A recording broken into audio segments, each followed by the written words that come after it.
On all levels except physical, this is a fighting game. Yes, a fighting game. It may look like tennis, but by all metrics, complex tech, RPS interactions, mind games, footsies, this is a fighting game. Today we're going to talk about a title for the Nintendo Switch that has been taken to its limits by a small community of dedicated tennis lovers. This is Mario Tennis Aces, Super Mario's first true fighting game. Now, before we start on today's video, we'd like to kindly ask that if you enjoy our content, please think about subscribing and hitting the bell to stay up to date. We want to keep making amazing content for you, and it would help a ton. Thank you. Okay, fine. We'll admit it. Technically, Aces is a tennis game, the latest in one of the longest running Mario sports franchises in the company's history. Mario Tennis Aces was developed by Camelot and released for the Nintendo Switch in June 2018. The game received favorable reviews and sold more than 3 million copies, making it not just one of the most popular titles on the Switch, but one of the most popular Mario sports games, period.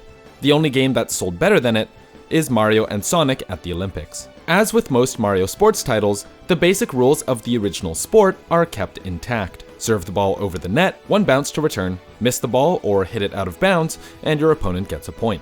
Naturally, as with any Mario title, there are plenty of twists, maps with hazards, and all sorts of wackiness that brings that special Mario flair to the sport. But unlike games like Mario Strikers or Mario Baseball, there are no zany items getting in the way or character chemistry to micromanage. It's as simple as two players walking onto the court, and whoever has more skill will emerge victorious. While Aces has a simple mode which removes some of the game's additional mechanics, today we'll be focusing on the game's main competitive mode, known fittingly as Standard.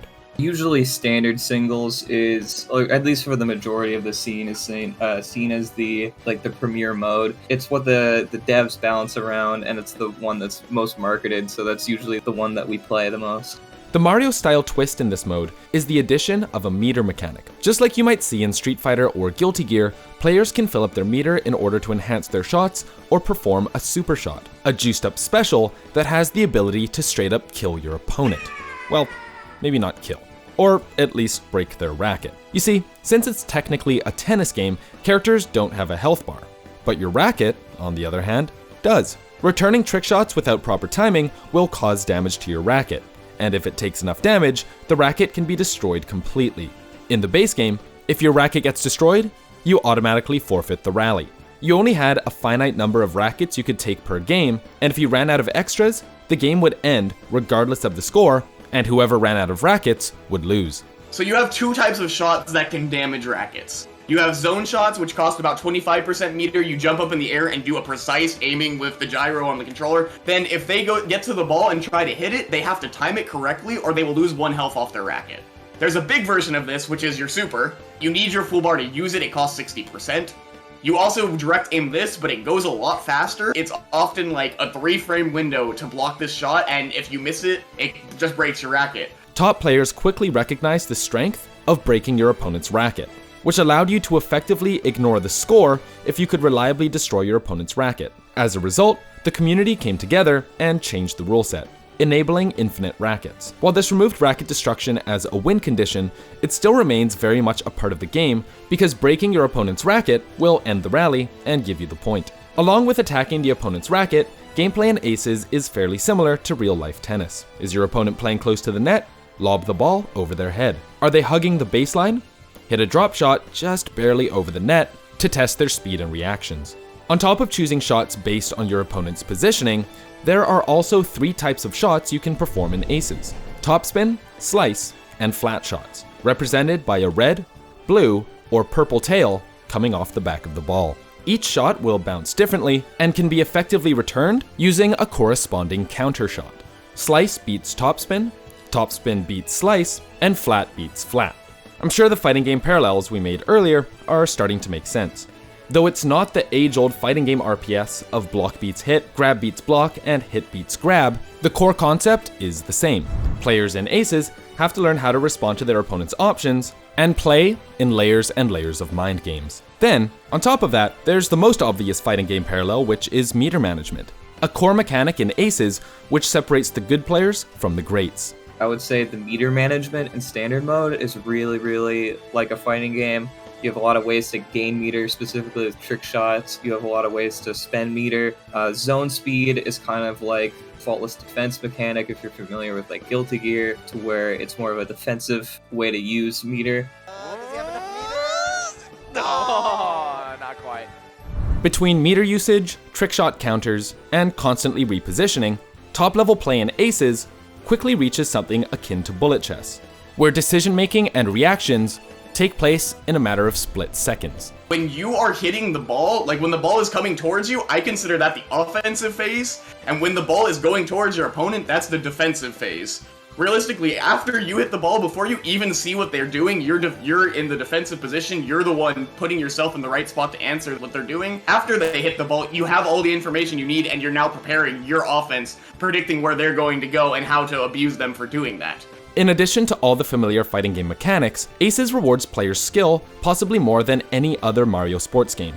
On top of the better player tending to win 9 out of 10 times, there's also a huge amount of skill expression available in this game. Even at the top level, there's a large diversity of character representation and tons of different playstyles. Aces rewards mastery, while giving players the freedom to express their own preferred way to play. Generally, the idea of the game in my mind is you're choosing an option of percentages, basically. You say, this option's not going to gain me much, but it's not going to hurt me, versus I'm going to take this really greedy option that is either going to score on them, or they're going to just take a giant advantage from it and just snowball off of it. There are plenty more comparisons to mention, but it's probably best to just let the community speak for themselves. I would say that saying that Aces is a fighting game is an apt descriptor.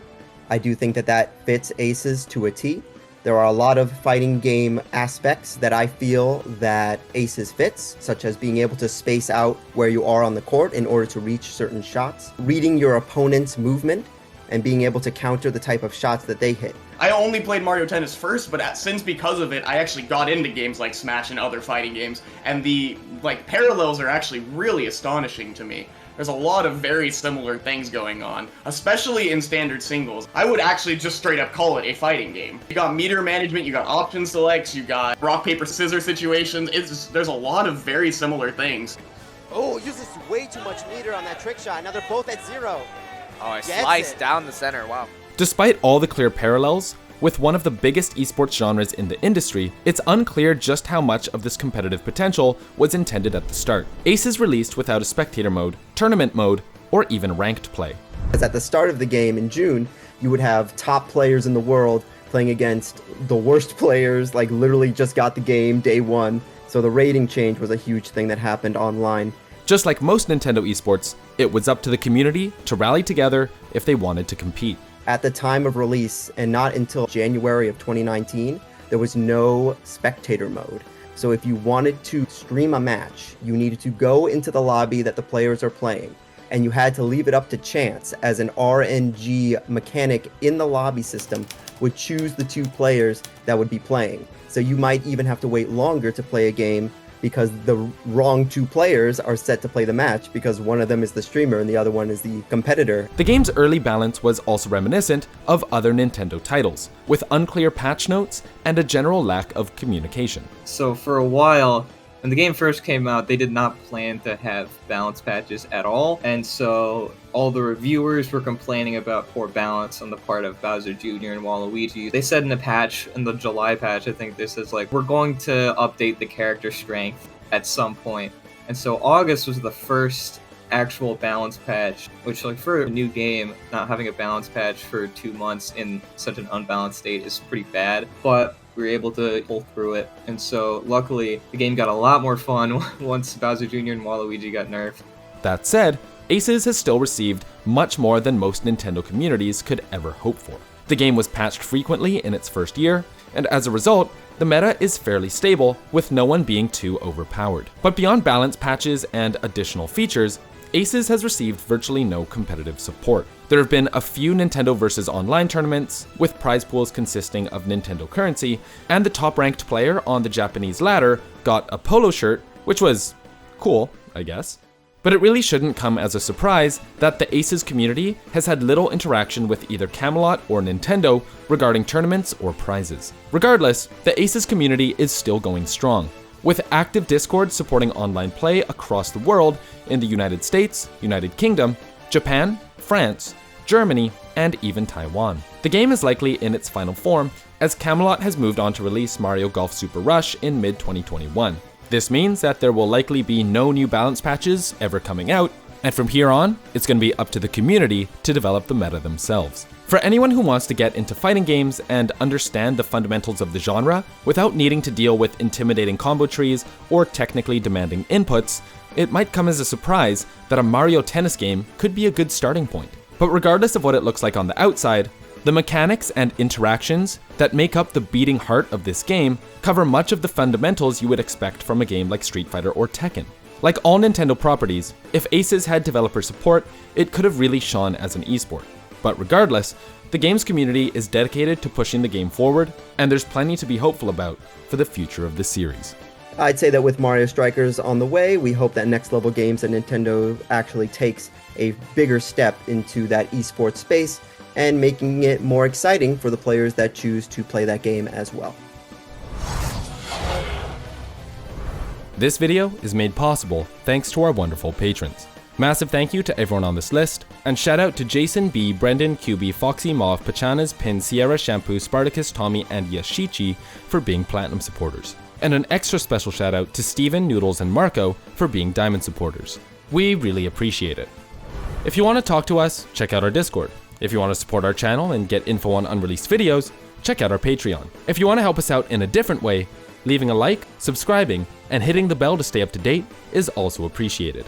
My name is Jonah, thanks for watching.